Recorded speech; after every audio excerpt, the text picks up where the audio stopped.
Brian's learned how. He's been moonlighting as a DJ. Chris, I think, helped him. Call to order this session of the Atwater City Council for April 10th, 2017. If you'll all please rise for the pledge to the flag, followed by invocation by Chaplain McClellan. I pledge allegiance to the flag of the United States of America and to the republic for which it stands, one nation, under God, indivisible, with liberty and justice for all. Our Father, as we approach your throne tonight, we're so thankful that we can. We thank you for all those that are here tonight. And Father, as we've all gathered together to discuss the affairs of our city, we ask, Lord, you give us wisdom tonight. We do pray for our police that are on patrol tonight. We ask that you build a hedge around them, get them home safely. We also pray for our fire as well, our men and women that serve, and we ask that you protect them as well. We thank you for this time. We thank you for our council and our mayor. And Lord, we just ask that you give them wisdom, Lord, as they try to discuss the affairs of our city and what's best for us.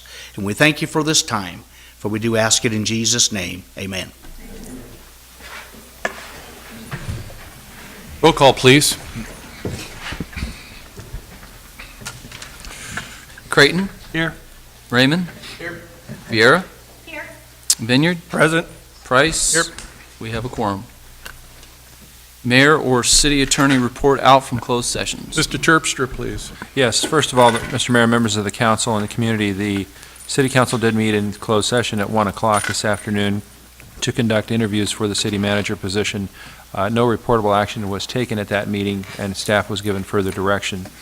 The city council then met in closed session at 5 o'clock to discuss pending litigation, existing litigation, as well as labor negotiations. And again, no reportable action was taken, but staff was given direction to proceed further on all counts. Thank you. No subsequent need items have been presented, and so we do have approval of agenda or posted or as amended. Also, please note that we have received a request to remove agenda item 9 under reports and presentations from staff, entitled Verbal Update Regarding Code Enforcement Activities and Potential Code Modifications Relating to Nuisance Abatement, in its entirety. This will be placed on the April 24th City Council meeting agenda. Okay, so with the request for item 9 being removed, are there any other amendments or additions to the agenda? Hearing none, entertain a motion. Motion to approve agenda. Call for the question. Raymond? Yes. Vieira? Yes. Vineyard? Yes. Creighton? Yes. Price? Yes. Motion passes. Presentations. Monthly verbal report by Merced County District 3 Supervisor McDaniel. Good evening, Supervisor McDaniel, and you have a friend. I do, and good afternoon, Mayor, or evening, I guess, and Council. I wanted to bring Lloyd Pereira, who is one of our new Board of Supervisors. He's one of my colleagues, and actually, he has the most contiguous boundary with the city of Atwater, and Lloyd and I work on a lot of issues, and there's one issue right now I'd like to bring up that we're wanting to get sidewalks, maybe from Winton all the way to Atwater High School, and Brian had reached out to both of us, and that's something that we're looking into to see what we can do about making that happen. But I just thought I'd bring Lloyd here and let him introduce himself, and then I'll continue with the update after. Well, it's a pleasure to be here, and I serve the public like you do, and I know it's not always a fun job, but thank you for doing it. And then, if I can ever be of assistance, or if there's anything that city county related that I can help with, I'd certainly be willing to help. And thank you. Thank you. His office is right next to mine, and it's just a loud voice next to it. I don't have to use the PA or anything to discuss stuff with him. That too. Also, I'd like to say that we've met with, one of the updates is we've met with each city and mayor and talked about what's going on with marijuana. So at the county, We're trying to just get an assessment. My colleagues had asked me to be on the committee along with my other colleague, Supervisor Lee Lohr.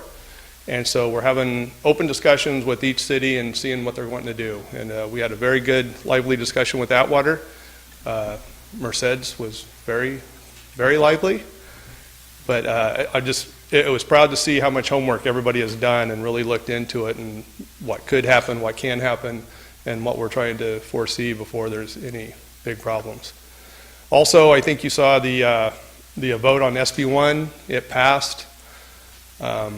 A lot of us had some heartburn, but a lot of us didn't have heartburn. It looks like our senator, made a deal. It's it's $500 million to Merced County.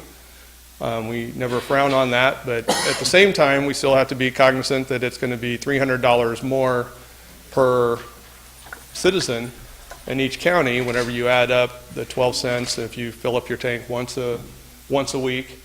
And the extra $100 for car registration, that's $300 out of each of our pockets.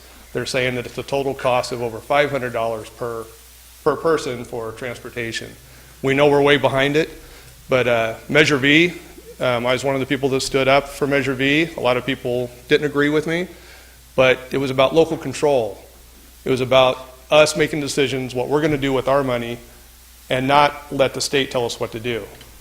So at the same time, the state says they're going to make a change in their constitution to say that money has to continue to come here for roads and only roads and repairs. So we got to work together, hold them to that. It's going to be interesting. We've heard it before. I just hope they can keep their promise. It could be as much as $10 million a year for Merced County going to maintenance in our roads. I think it's 1.8 million maybe to the city of Atwater. It's almost. Is that a correct estimate? That's a bit high. We don't know. SB1. Yeah, about $1 million.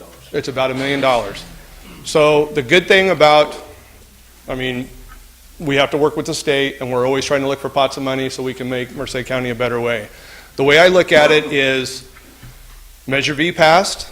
We're a self-help county. There's extra buckets of money for self-help counties. So not only are we going to be able to get that 10 million or that 1 million for Atwater and Merced County, we actually have an opportunity to pool our money, as I said, and do 50-50 splits on our projects. I know you guys are working on Fruitland and wanting to do some Winton Way. This could offset your cost by 50%. That makes Measure V a little more attractive because we know it's not enough, but this helps us a little bit. So are there any questions? I don't know if that's good news or bad news. So Well, Lloyd elected was good news, so I wanted to make sure I brought Lloyd along. well, you mentioned SB1 and the costs that you perceive, and I got to tell you, I got some real heartburn with it myself because the extra costs that are going to be derived from goods and services and things along those lines, they're not something that's being spoken about, and there is going to be an extra cost in the grocery stores and everything else, and for people that don't even drive a car, they're going to feel it sooner or later. Issue. Yeah, it's definitely going to raise the prices of food and everything else. Yeah, so. I do agree. Any questions from council for Supervisor McDaniel? Thank you, Darren. You got it. Thank you. Ceremonial matters. Certificates of appreciation to Heller Park volunteers. Yep.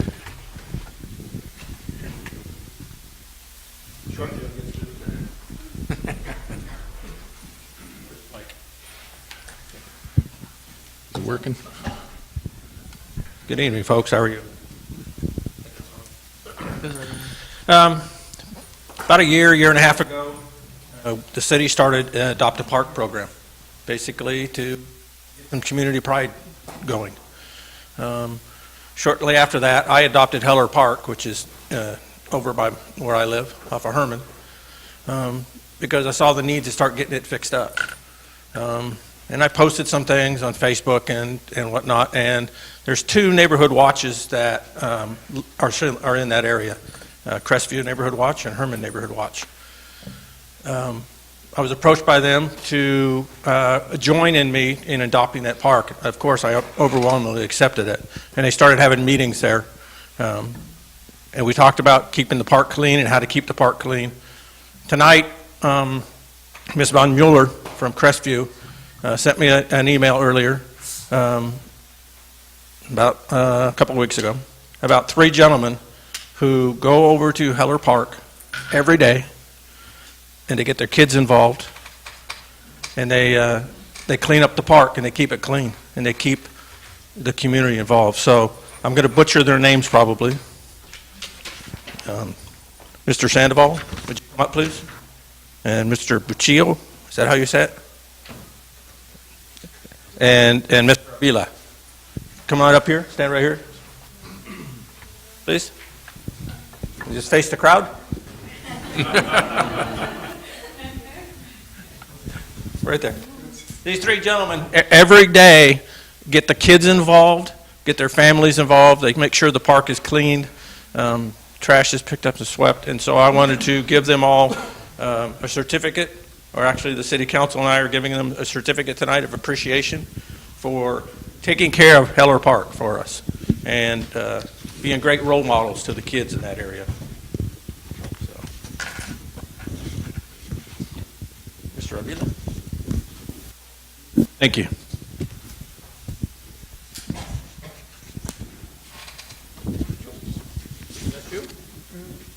Thank you. Mr. Sandoval. Make sure it's got it right. All right. Thank you very much. Now, do you gentlemen want to say anything? Thank you. Victor, I just want to say something. This is Ms. Von Mueller, by the way. I just want to say something about Victor, too. Not only do these gentlemen and their children pick up the trash in the park, wash the cement, okay, from where there's filth, or do a little painting on their own, whatever they do. Victor here, every day after school, it started with about 4 kids, and he would mentor to them, and he plays soccer, football, basketball, whatever he can possibly do with them, and now there's about 20 kids involved. And sometimes I've driven over there because I have the privilege of being the crosswalk guard for Eileen Coburn, which is right by Heller Park. And he's still there in the park at 7 o'clock in the evening with these children all by himself. Thank you.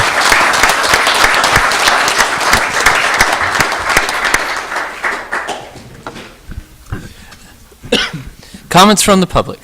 Notice to the public, at this time, any person may comment on any item which is not on the agenda. Please state your name and address for the record. Action will not be taken on an item that is not on the agenda. If it requires action, it will be referred to staff and/or placed on a future agenda. To comment on an item that is on the agenda, please wait until the item is read for consideration. Please limit your comments to a maximum of 5 minutes. Are there any members of the audience wishing to address the council?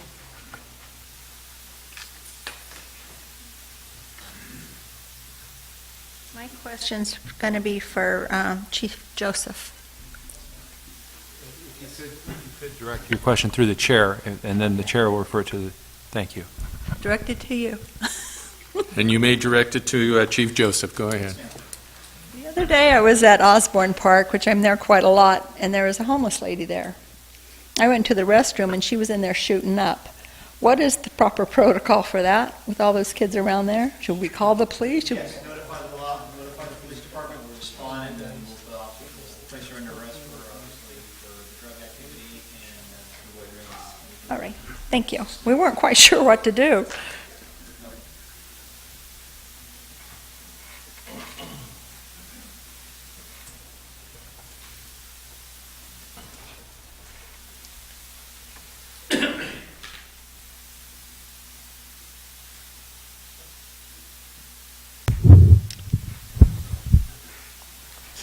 Anyone else wishing to address the council at this time?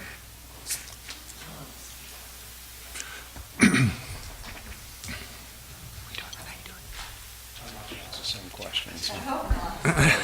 Shooting up down on the Broadway. Eric Lee, 1199 Atwater Boulevard. As everyone noticed, we had a pretty wet year. Good thing, huh? I want to thank the Public Works and the Water Departments for the job they did in anticipating this wet year. I know I talked to Brian Shaw and Pat Ferretta extensively about these things over a year ago. Their concern was that the storm drains would be cleaned and clear and ready to accept water that we didn't expect to be this much, but it was, and I think they did an awfully good job because I didn't notice any severe flooding in and around Atwater. My area down on Atwater Boulevard and 3rd Street tends to get quite a bit of water and will flood. Also the area down on Winton Way and Atwater Boulevard. Even though their water did come up pretty close to the building, they were still able to mitigate it quickly. So I just want to do a shout out to those guys. I mean, they did a hell of a job, and I thank them for that. They did a very professional job, you're right.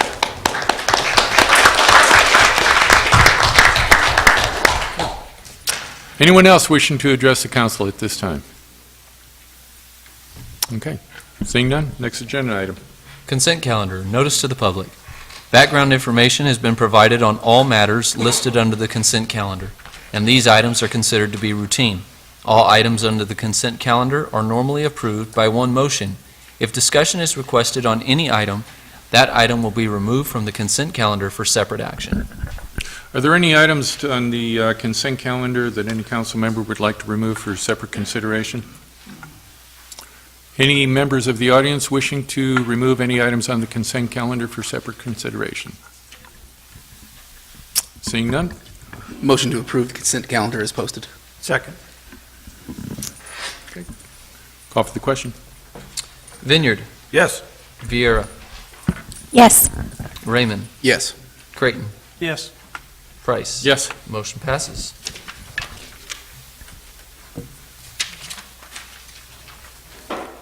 Reports and presentation from staff. Approving budget amendment number 4 regarding the purchase and retrofitting of 2 fire command vehicles. Chief Pimentel.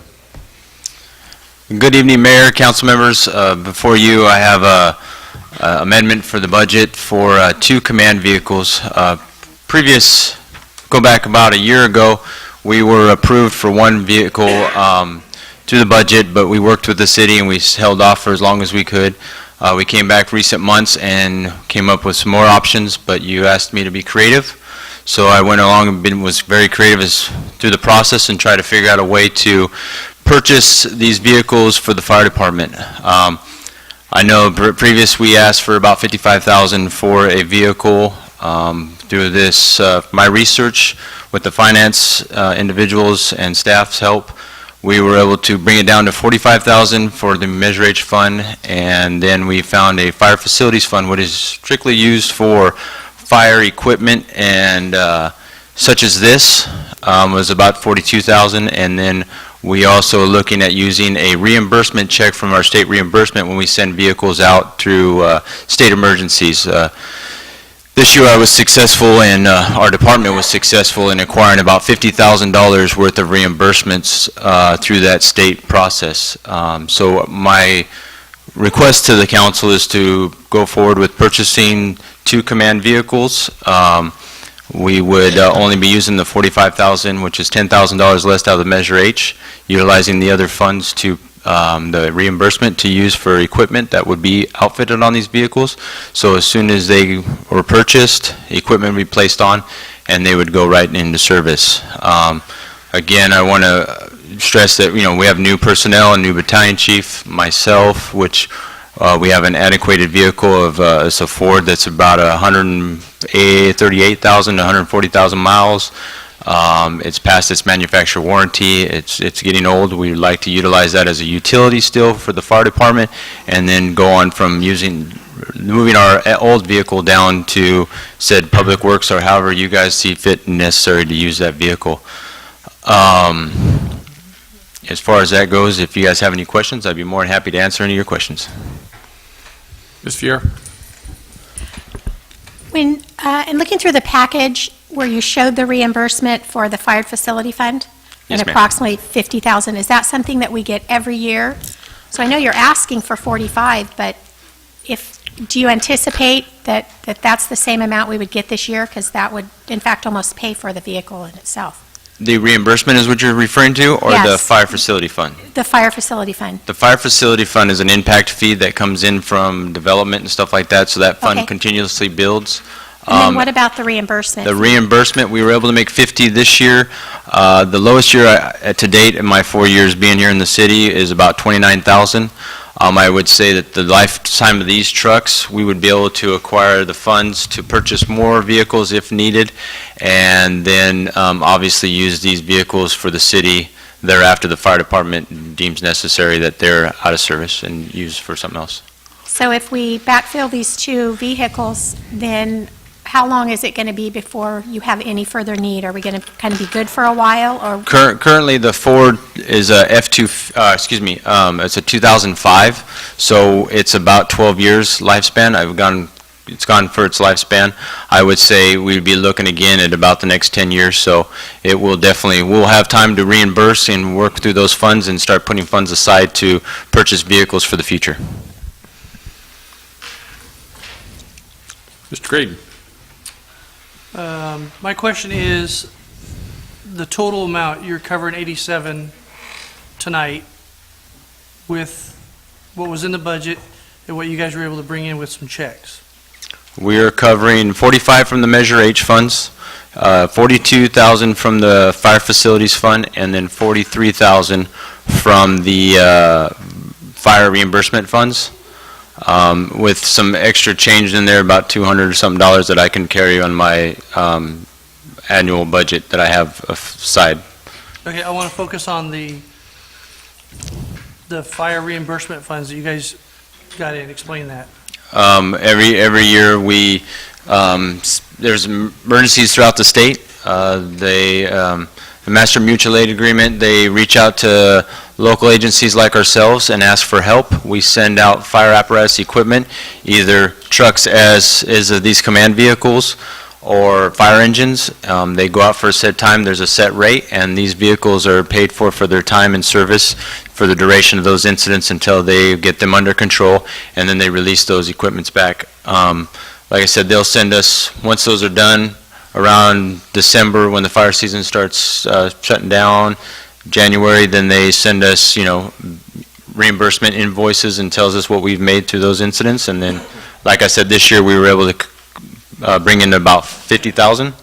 I wouldn't say probably my lowest year. I think the highest year we got about 65,000. I think the lowest one was about 29,000 in the time that I've been here. Okay, so theoretically, actuality, you guys are bringing revenue in with these command vehicles and such. The question to LaQuinder, our finance director, or maybe more towards the council, if these revenues come in the general fund, I'd like to see a dedicated line item in the fire department budget for those type of revenues, so that it doesn't come back in and we lose it in the cloud or something like that. So if we do something like this in the future, as the fire department tries to buy equipment, they're paying their way as they go. I like that idea of accountability, and they're bringing money in. So that's my main question, Mayor. So I'd like to see if we as a council, or whether we approve this or not tonight, but I'd like to see a line item in the fire department budget for revenues in, so we can capture that money. We already have these separate lines in our budget. You On do? the revenue side, yes. Okay, because I was told tonight you guys didn't have that. No, we do.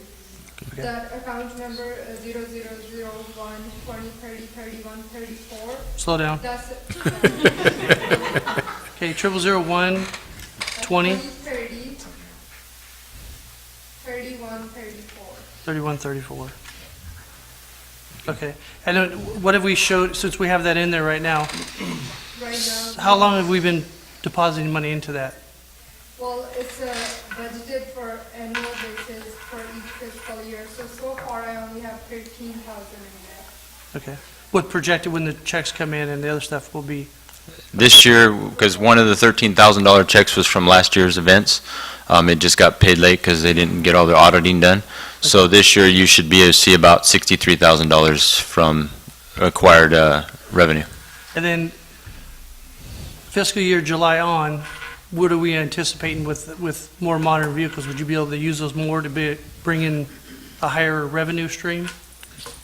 If they get sent out, yes, obviously, I got to say that there will be determined on the fire season and what incidents are occur, and I don't want to get focused all around fires, but there's other incidents, earthquakes, and things like that. If we get dispatched to those incidents to help out throughout the state, we will be reimbursed for the use of those vehicles, yes.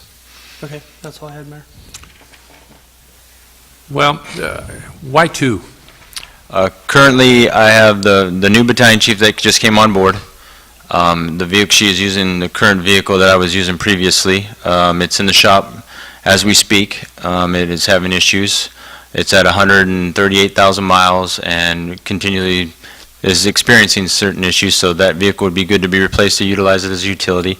And then also as my position, I'm using a county vehicle to subsidize the city's need for right now. It's been about that for the last couple months. Well, I guess the thrust of my question is, why two command vehicles?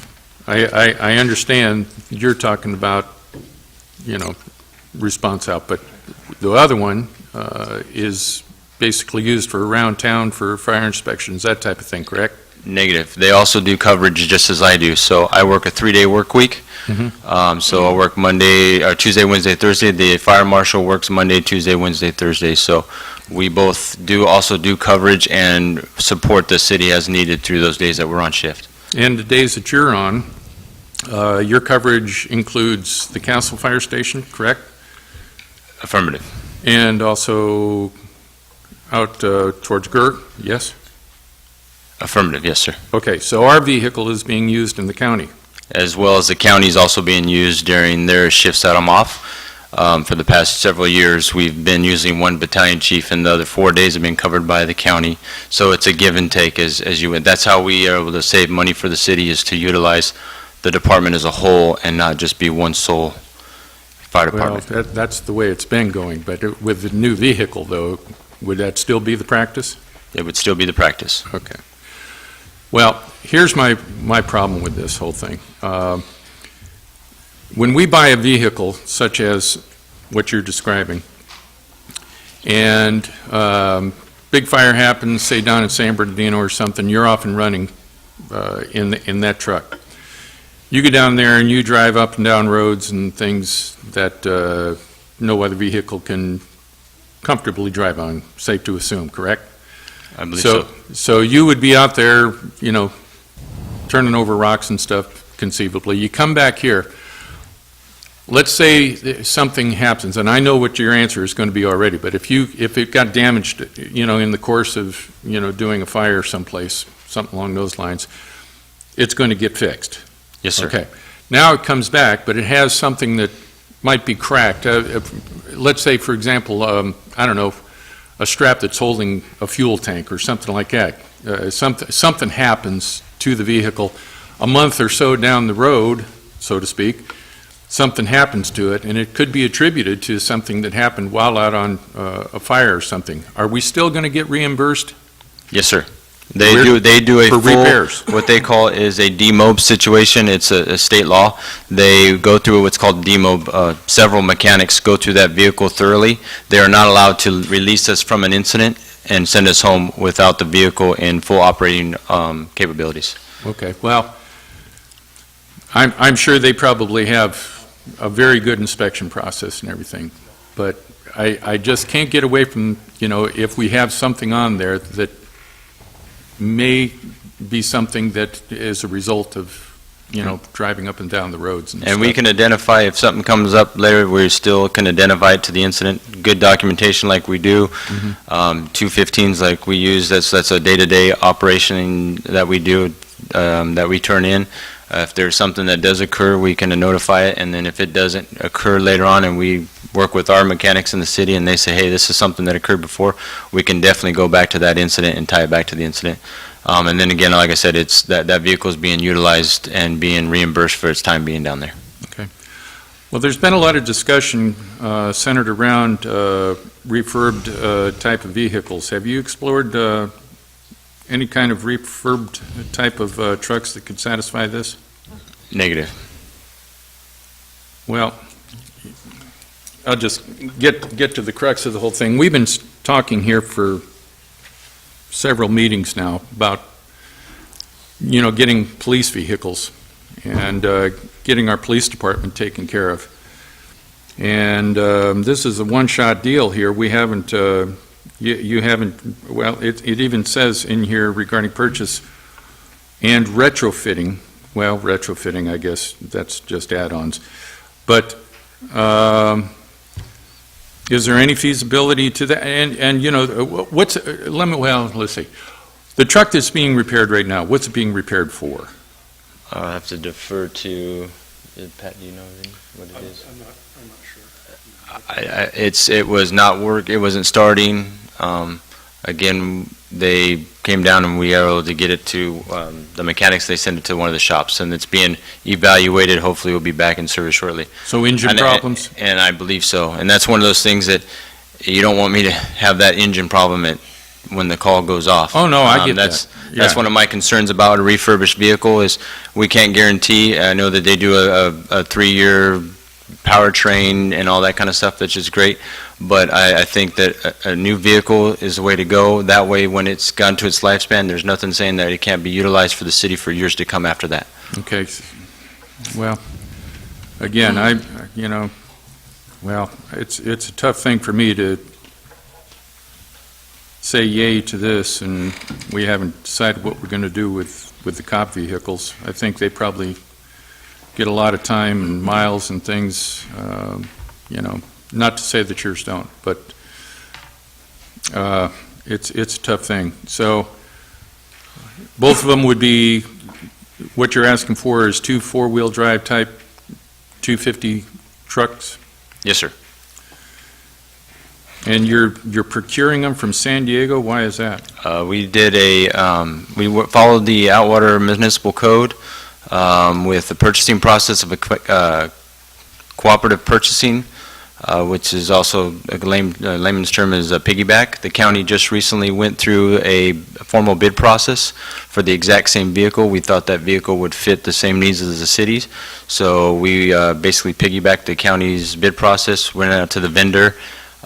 They were able to be successful in that formal bid process, and with our piggybacking or the cooperative purchasing, we worked with the dealer and getting them to basically say that they would honor that price, and that would meet our municipal code as far as Atwater goes in their purchasing process. Okay. Practices.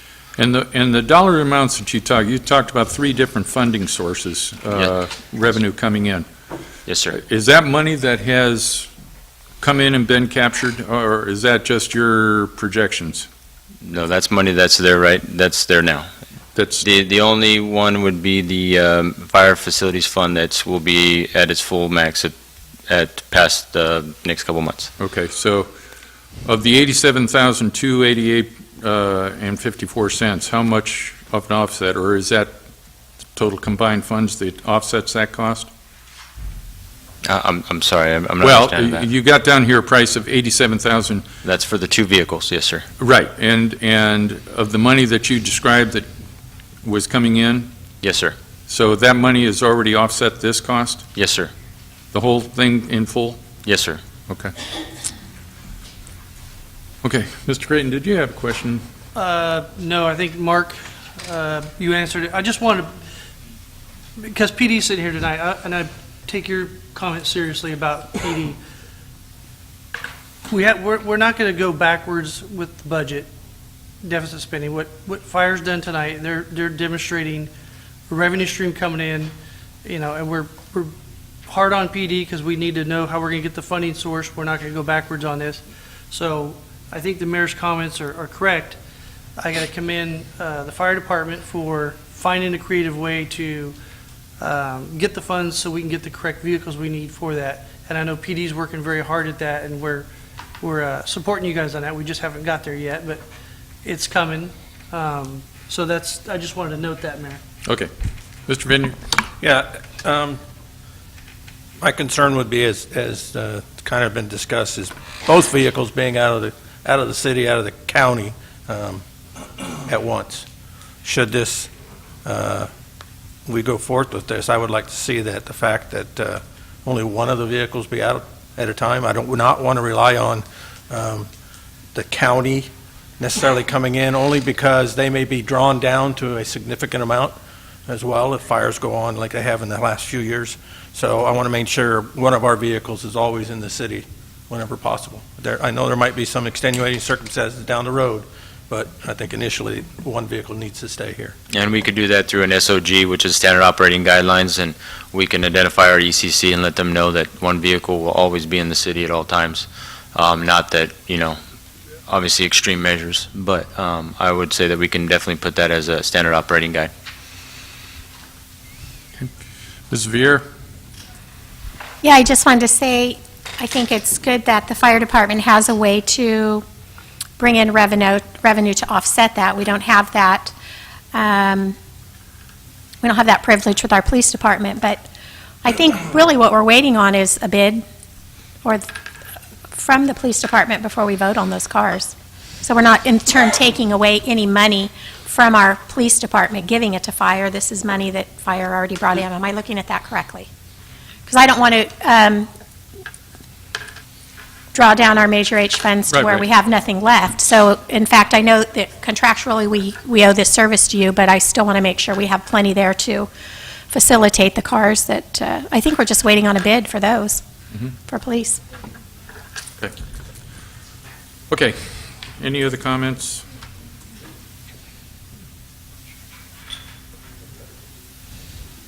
Motion to approve staff's recommendation. Second. This motion is second. Call for the question. Raymond? Yes. Creighton? Yes. Vineyard? Yes. Vieira? Yes. Price? Yes. Motion passes. Excuse me. City Council matters. Discussion regarding contracting with open.gov to provide the smart government platform. If you don't mind me asking, was the public entitled to making a comment on this last motion you just passed? Mr. Hernandez, if you wish to make a comment, you're welcome to do so. You already passed a motion. What I was going to say is this. Back in October, I met the same officer that is speaking today here regarding these two vehicles. Back then, it was one, October of 16. The money issue here is not so much what they're going to contribute, is what the city's going to end up paying. The other thing is, now it's two trucks. At the time that I talked to Mr. Pimentel, he said he was undermanned as far as staff. If I understand it correctly, you have a new contract coming up with CAL FIRE this year. And if we recollect back to when we went out on, the city went on the laying off of people and everything else in here on the bankruptcy thing, everybody paid a price in this city, except for CAL FIRE. They didn't contribute anything, they didn't, or anything else to this city, regarding the issue. Mr. Hernandez, if you want to speak to the issue of the pickup trucks, you're welcome to do so, but I don't want to engage in a conversation dealing with other things that are separate from it. As far as these fire trucks are concerned, the issue was brought up already. One is for the fire marshal, who takes the vehicle all over the county and probably out of this county. The other one is for a battalion chief, if I'm not mistaken from what I'm hearing. They're one of the same people. They're one of the same people. Yes. Well, one of the same people, they're all going to go out of the area. And number one, once they go out of the area, the city of Atwater is the one that's paying.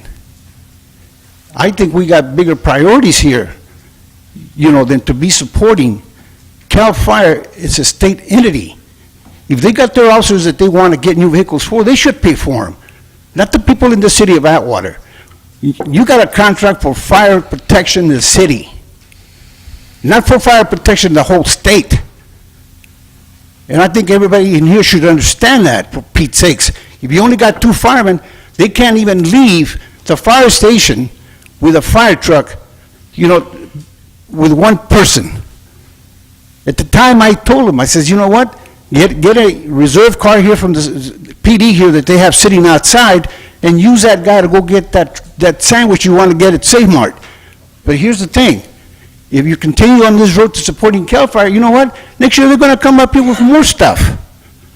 I think the city's already paying plenty of money, for that $1.5 million fire truck. And this thing should not even be brought up, as far as that goes, you know. I don't support this at all. And I think you're wrong in allowing this 2 trucks to be bought for an officer, for 2 officers of CAL FIRE that only go out to supervise. You only need 1 supervisor here, and that's Pimentel. That's it. The fire marshal that came here came from Merced. You see here now just to get a new fire truck, just to get these new pickups? If that's the case, send the guy back to Merced. Next item. Thank you. You're welcome. City Council matters. Discussion regarding contracting with open.gov to provide the smart government platform. Mr. Raymond. Yeah, I just think this is something that we need to look at. Because we're all big on transparency, and it's a program that allows for transparency. Mr. McBride. Yeah, and thank you, Mayor and Council. So we actually received a quote from them for service, and we're going to be meeting with them tomorrow to kind of go through the details. But this is kind of a pared-down version. This is basically for the public web portal. As the council member said, it's basically for engagement. It's to allow for the public to see how funds are used, where funds come from. The idea is to kind of provide an opportunity for citizen engagement by seeing it in a format that makes more sense. And so in the package, I know it says City of Havelbach, North Carolina, but this is actually tailored to us. They have about 1,400 clients, and as you read through it, it does talk about Atwater.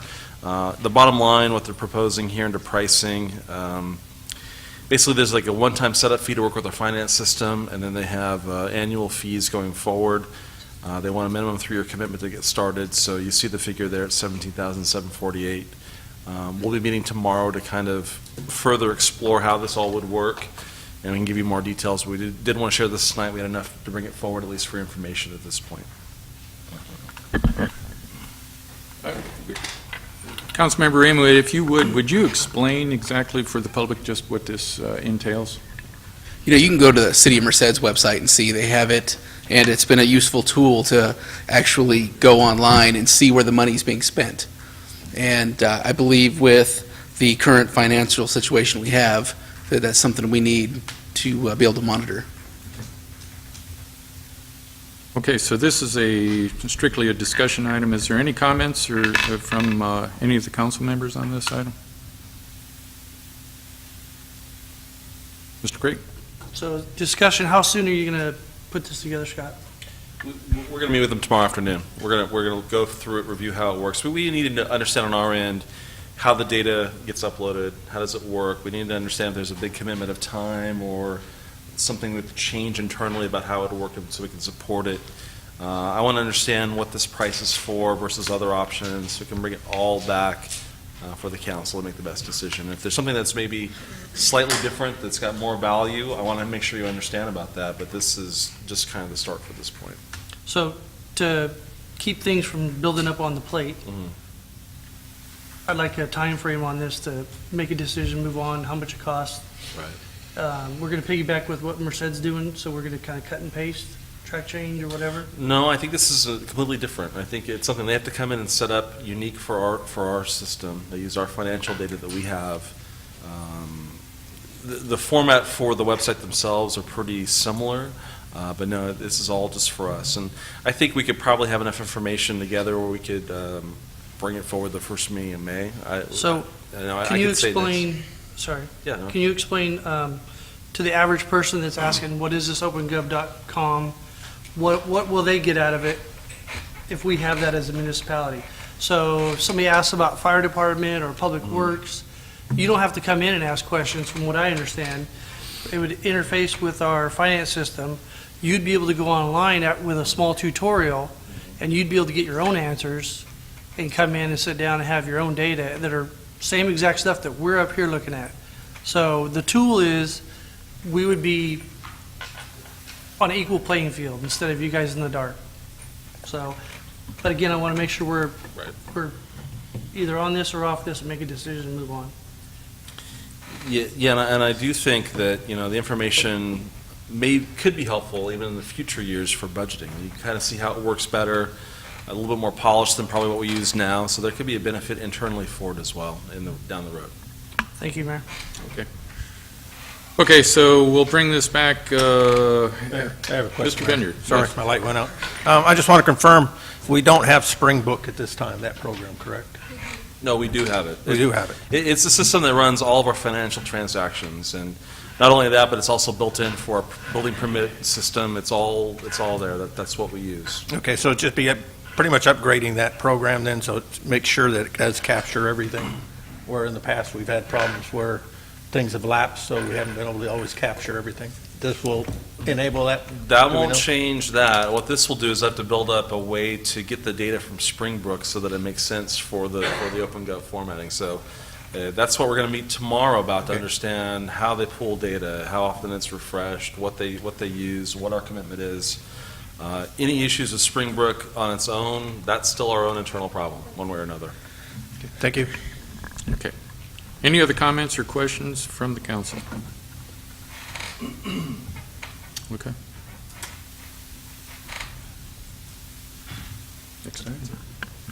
Discussion and possible action regarding suspending video production of city council meetings. Ms. Fiera? Yes, a couple of weeks ago, by several Atwater citizens, it was brought to my attention that our cameras and the cords in the city council chambers are a cluster and a tripping and safety hazard. So I took the information that was sent to me via text messages and emails, and I presented it to the city manager and the city attorney.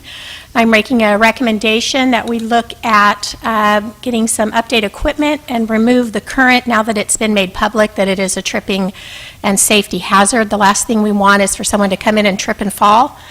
And basically, I feel like advertising it on Facebook. We have put a note on the front door saying that we have a trip and fall hazard inside, please come in. I think it's a liability to our city, to our council, to our citizens, and we owe it to the safety of the people that come to this meeting. So we're still staying in compliance with the Brown Act if the meetings are recorded, which they are. And then I'd like to see about getting some quotes for some updated stationary equipment so we can go back to broadcasting in a safer manner. Mr. Sanders, are you available?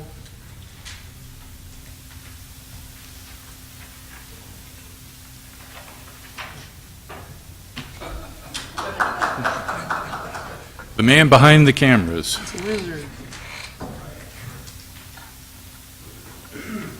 Mr. Mayor. Yes, sir.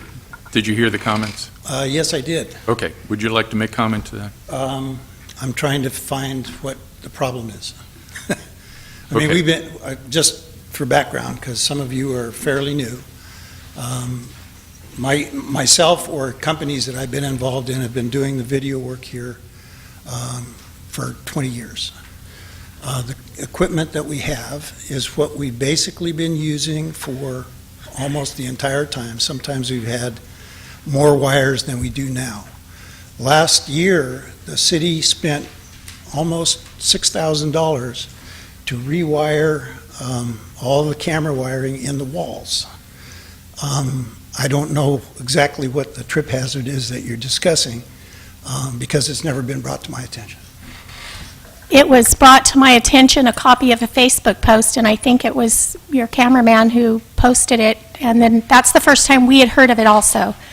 So then it is now made on Facebook, it becomes public to anybody that wants to see it, and that is now a trip hazard. Like I said, it's a note on the front door, and along with the complaint from this citizen came a copy of an article from the Merced Sun-Star that talked about a woman who had sued over 16 businesses in Atwater about an ADA compliance, and telling us, hey, since this has been made public, this is what Atwater's inviting into their council chambers. And that's what alerted us, and why I contacted the city manager and the city attorney, is because it was someone who is operating the equipment that contacted it as a cluster and a safety hazard. Somebody that's operating equipment here? I believe so. I think I forwarded Do we have copies of names? the... I don't think it was Chris. He would have told me. I don't mean to make light of this, because we are, one of the things in contracting with the city over the years, and it's been a fairly basic letter agreement, nothing, not one of these monstrous things, but it basically is to provide the video services in the best way possible. And in the time that we've been doing this, it's never, including these most recent things, I've never seen anything about it, never had anybody complain about it. This was the first that I heard, but in one day I received a copy of this Facebook post from 3 completely separate people stating, hey, you guys need to be careful what's put out there. And again, I don't see everything on Facebook, but 3 different, completely separate people brought it to me. It had not been brought, I don't believe, to the council's attention until that point. That's why I forwarded it to the city manager and the city attorney and went to them for advice on how to move forward. I'm not, this has never come up with me before. I've done this here, I've done it in the city of Merced for almost 20 years, MCAG. I've spent half my life in rock and roll bands and putting wires and video equipment and electronic equipment in various sizes of rooms all over the state. And I'd be happy to discuss with anyone on the council or staff what we can do to provide anything that's more safer. The biggest problem I can see right now is this table over here. You had one microphone, the city had one microphone. The first time we tried that configuration, they were passing the mic around, it looked really unprofessional and didn't work very well. Those 2 microphones and the cabling, which is there, and we try to keep it out of the way, that was not an issue when this podium was over here because there was only this much cable on it. So I don't see anything, unless somebody was looking for a reason to trip, what they would be doing. And maybe that's what they're going to do. That's why the city requires me to have liability insurance. Mr. Vineyard? I'm just wondering if they were talking about this camera here that never was here before, as you said, when the podium was over there. So the podium was covered by the existing cameras that are out there, correct? That's right. There's a camera station right over there, excuse me for the pointing 4th camera. There's one there, there's one over in the corner. The camera was in the corner and the cabling was in the corner. There's one back here. How much would it cost the city to alleviate this orange cable and hardwire this camera here? Can you Whatever provide it that takes. information? I don't know. It's very difficult to get under this because most of the wiring was done underneath. You could probably put something back through there for a few $100s that will go into the back room if you decided to keep this configuration. This, by the way, just my editorial comment, this isn't ideal for video for us. Right, and all I'm asking for here is that we suspend the current service until we can work together as a team to put something better together. Again, I feel like at this point in time, we've invited trouble, and so let's take a proactive measure to get it under wrap, make sure our environment is safe, and then we can go ahead and recontinue. Okay, and at the same time, are you going to do anything about this ledge here? Because I have seen people trip on this. I know when I met with Scott, when I talked with Scott, there was discussion about having the entire chamber not being ADA compliant, so it may be an issue to all of us. One thing I would suggest, and we got permission from the previous city manager several years ago, this equipment, we only use it here now and occasionally for MCAG and occasionally for remote things in the city of Merced, and we asked to leave it here. One of the things we could do is what we used to do, which is after every meeting, unpack it, put everything away. That would alleviate cords and cables around and tripods. Even though all of that, I think it's clearly time for a little bit of an upgrade, which would make your life and easier, and I know we've had several complaints from the audience that the microphones, they can't hear. And we've had that before we ever moved a podium. So it might just be time to take a look at our equipment and make some small necessary upgrades. And I'm sure that we could work with you on that. I don't disagree with that. It's quite expensive to replace the microphones in here. We started down that road last year, but there wasn't enough funds to complete it. It would probably be another $3,000 or $4,000 for microphones. And again, if you're going to keep the staff in this configuration, each one of them should have mics. Makes it a lot easier. As far as people not being able to hear, Mr. Creighton has a habit of, I don't mean to pick on you, but There you go. actually. That's all right, I'm fine. When you don't speak into the microphone, you don't get to hear. Yeah. You have to be kind of within this range to the microphones. I know Supervisor McDaniel is that tall, and this doesn't reach far enough, so, and then you see what happens. I just thought most people didn't want to hear what I had to say anyway. Well, that's your, as far as stationary cameras, that's way expensive, so. I'm just surprised, again, that I was not contacted about this prior to this. 'Cause some of this could have been hashed out before we had to bring it out into Well, public. like I said, I brought it to the attention of the city attorney and the city manager, so I'm sorry you weren't informed either. Mr. Vineyard? Go ahead, Mr. Terpstra, I'll let you. No, I was going to say a possible path forward here would be to have a building official here at the city meet with, or some designated staff person meet with the contractor and first determine the extent of the, can we agree on what is a hazard and what isn't a hazard? And what simple steps can we take to make sure that we're eliminating the obvious? And then if there are further measures beyond that that involve additional costs, then bring back an estimate of those costs and figure out how we're going to do that. That might be a way to move forward with this in the interim. My question, just to make sure I'm on the same track as Councilman Vieira, are you suggesting we suspend videoing until we look into all this? Or Well, yes, if we have a hazard, are we just going to leave it out there in the middle of the road for a kid to trip on? Or can we actually identify what the hazard is right now? It might just be this front camera. Remove Once the that. hazard is removed, then my request is removed. I don't care No, if what it's I'm done saying 5 is- minutes from now or What I'm saying whatever. is, if it was just this camera, remove this camera temporarily till we can figure out what it would cost to put that back. I'm just, rather than shut off all the cameras altogether, where there are cameras that aren't necessarily a trip hazard, is remove the issue that is. And Yeah, then this still camera work doesn't- toward- Still work towards your goal of looking at more equipment and looking how to upgrade things in here to make them better, more compliant. Years ago, this camera, we tried this configuration again many years ago, but it was decided it was better over there. This camera could be placed back over there or back here, and again, those cables could be put out of the way. The only problem is powering it, but again, that could probably be run from the back room through under the podium or under your dais here. I think what city attorney had mentioned is having one of the building guys. I'm not the one who identified the problem. I'm not the one who said we have a trip and fall hazard. I just was notified that it had been put out there in a public forum that we have this hazard.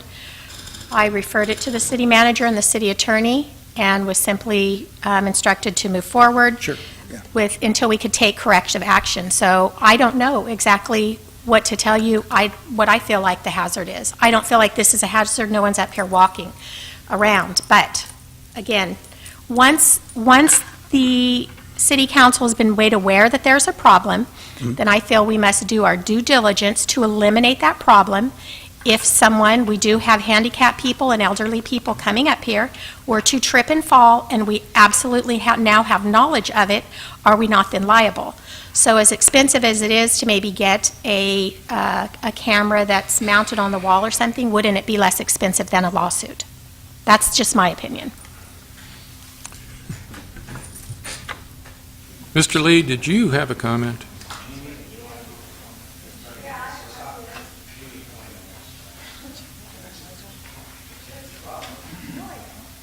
Jeannie Knight, 3218 North Buhack Road. My question is, can't you just put everything back the way it was until you can figure out something to do instead of suspending it? Put this back over there, get rid of that, and get rid of those guys. Get rid of those guys? Well, I mean, just put them out in the audience for now until they can figure out something to do. That way you can't suspend. Sometimes we have to watch this on TV. Yeah. A lot of the times. Thank you. Thank you, Jeannie.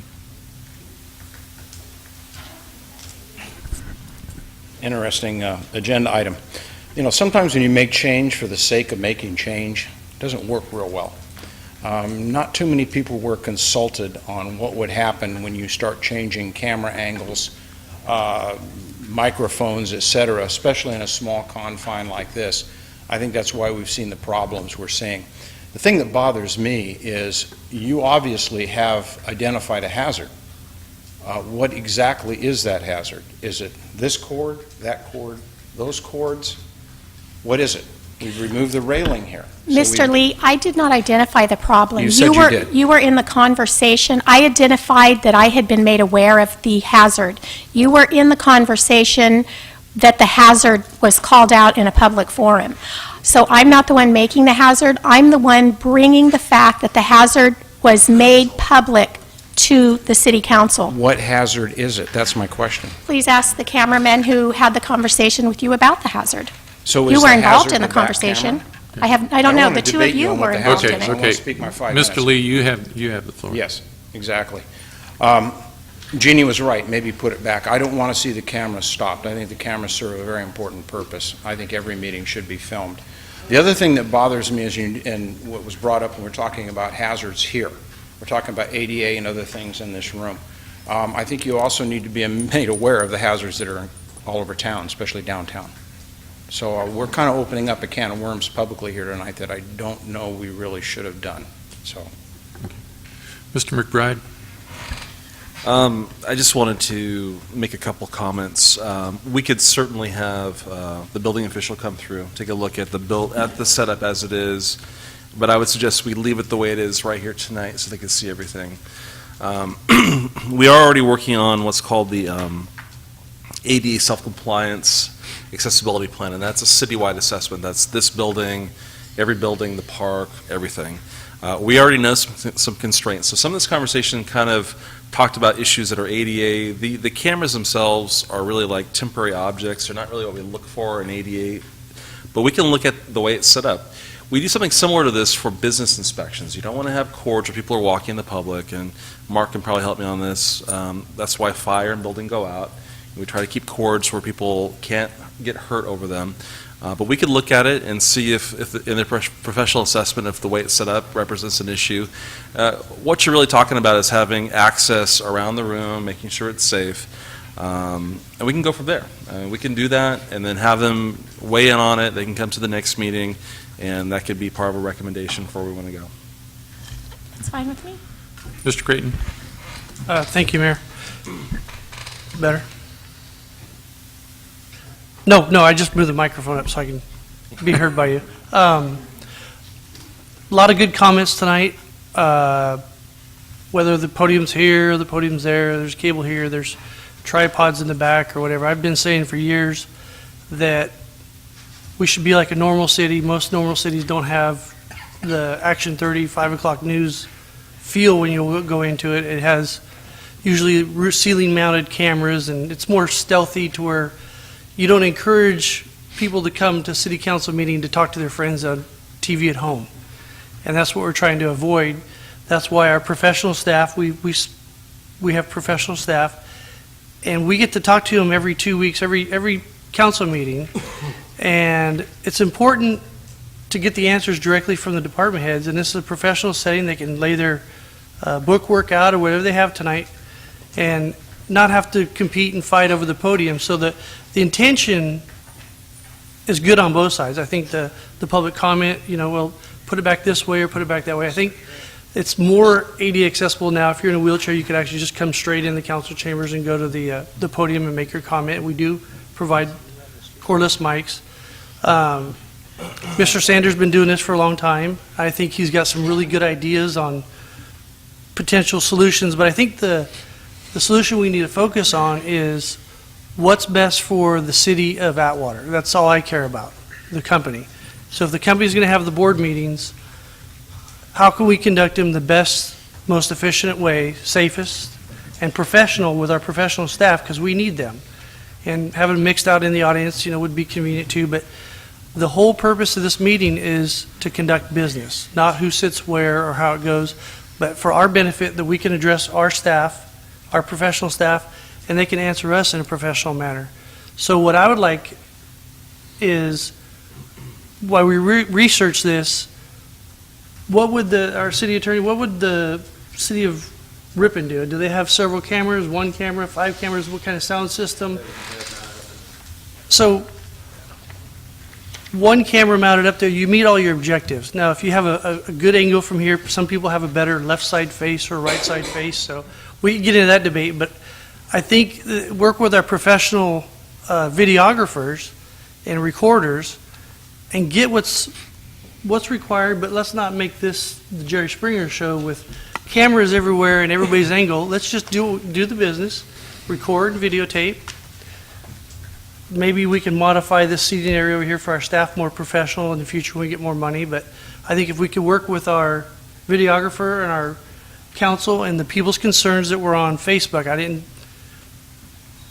didn't get involved in that, but somebody brought something up, so they made it an issue. I think it's our job now, it's an issue, we need to address it. So I would like to see the city manager work with the building official and maybe Councilwoman Vieira, and we see what we can emulate maybe City of Ripon and just keep it simple.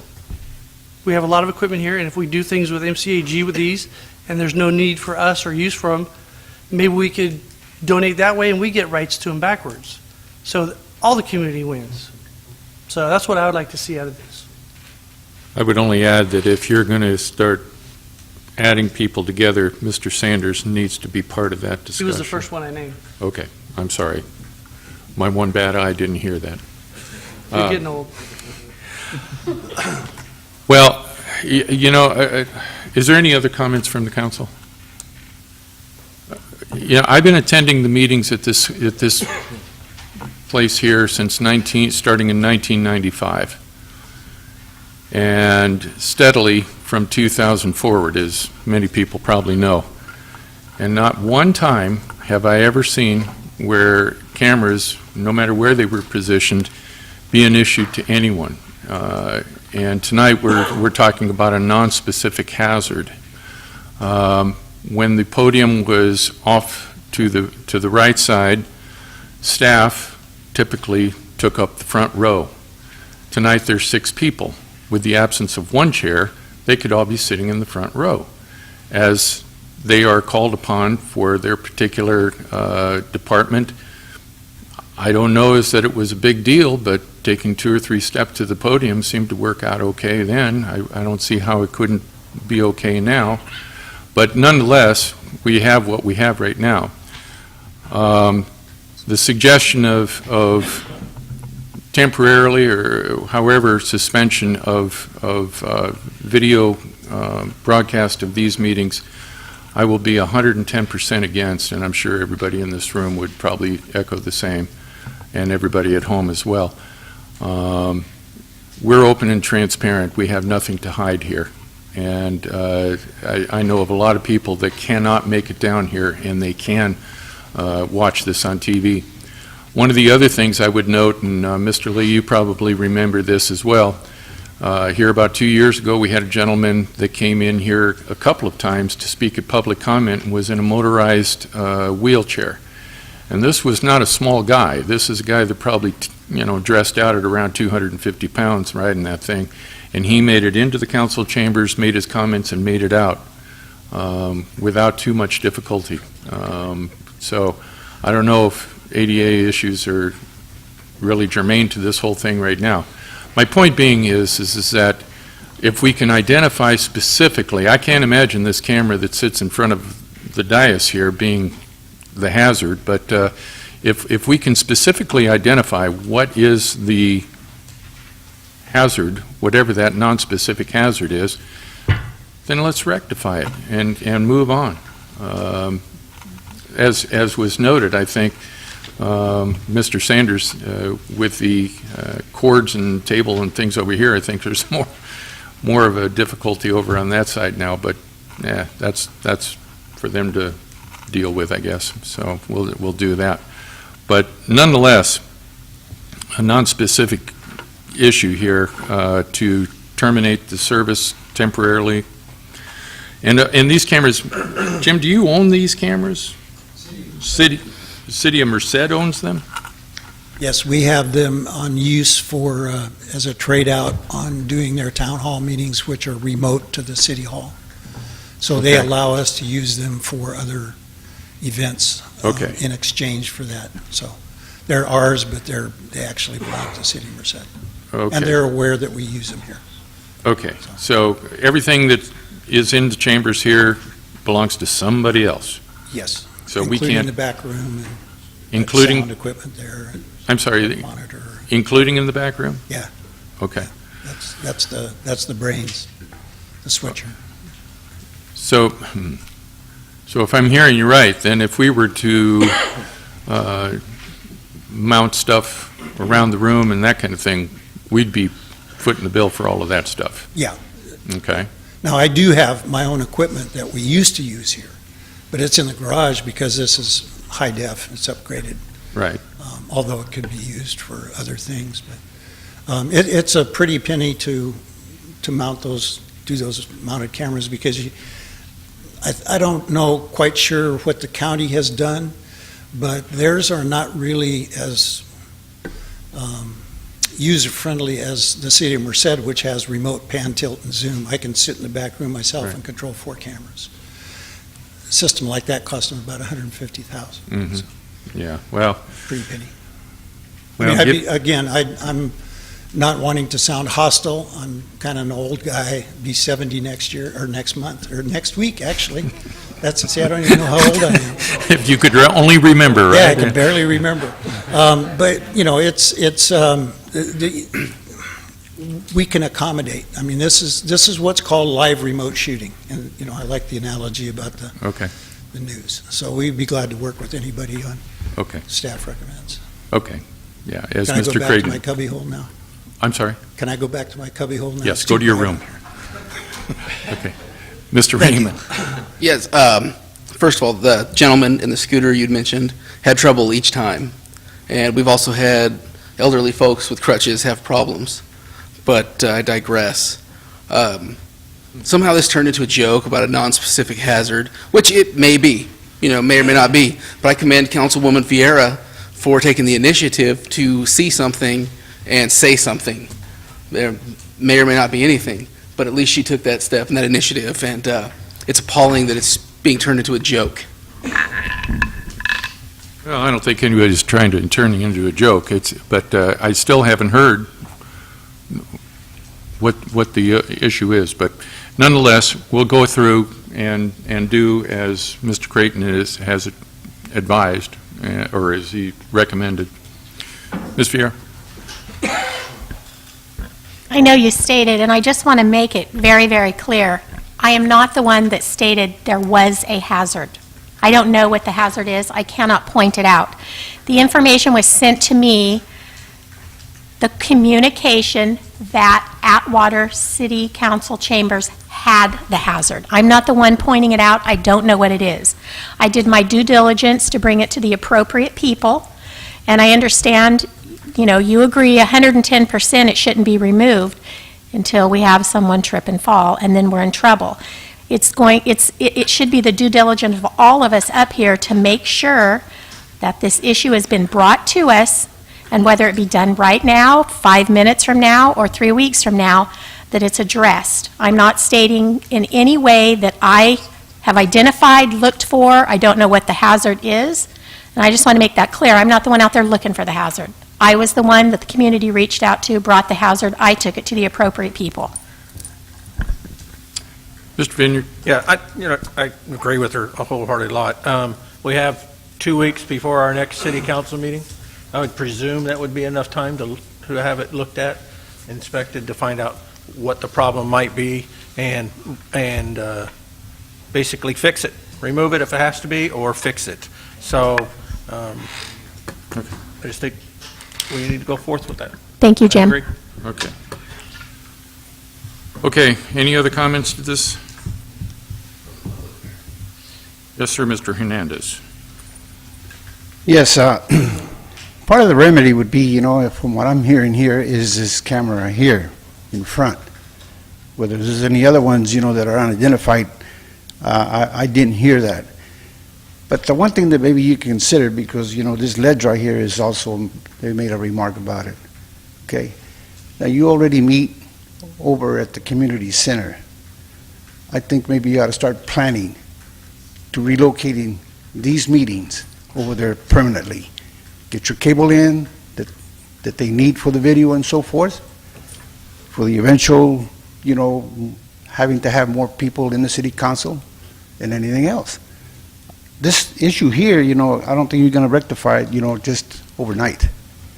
But the cameras are desirable from the way I see it, and what I hear and so forth. So that's all I got to say about it. I think that's more feasible, just to move this place here. Thank you.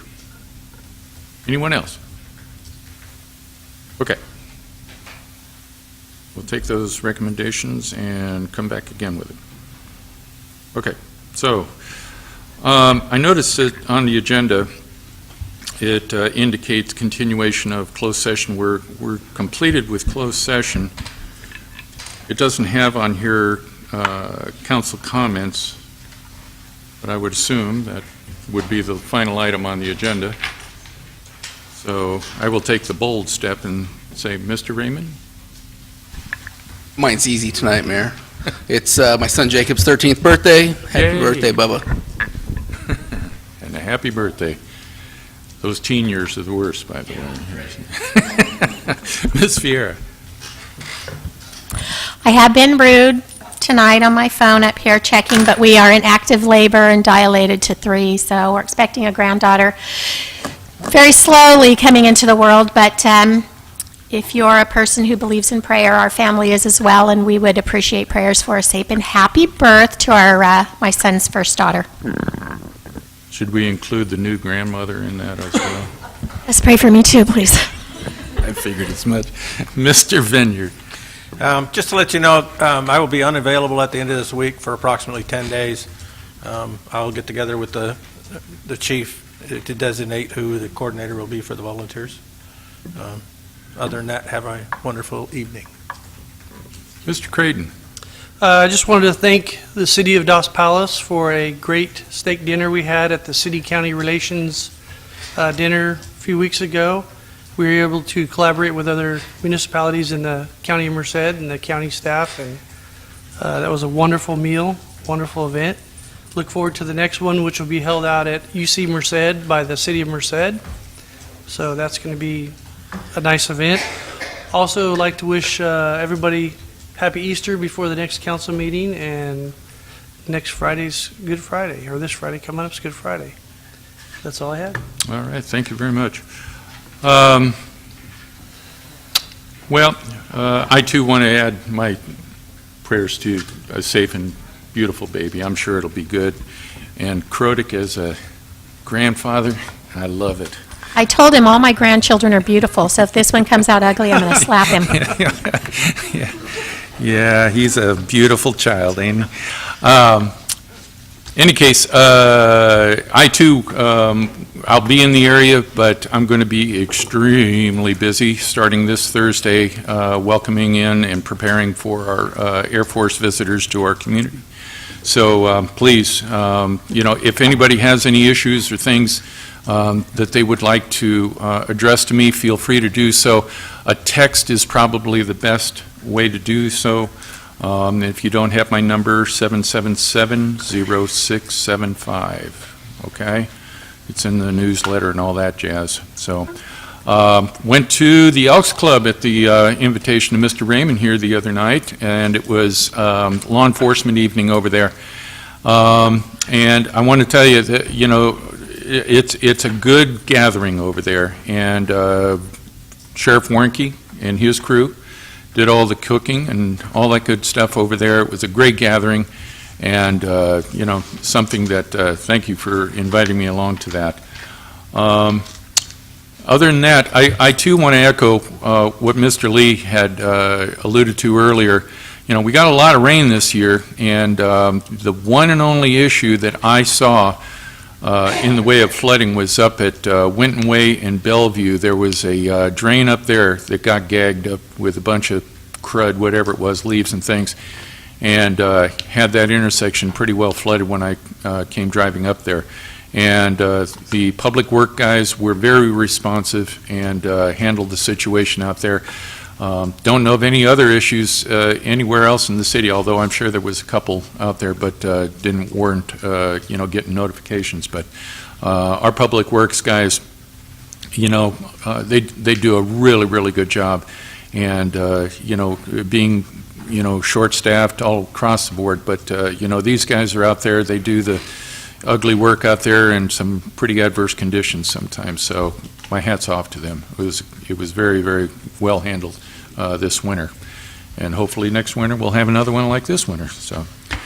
Okay, if there's no other discussion on any other items, what have you, we'll adjourn the meeting. Thank you all for coming tonight. Thank you all for looking at it home and joining us. This meeting is adjourned.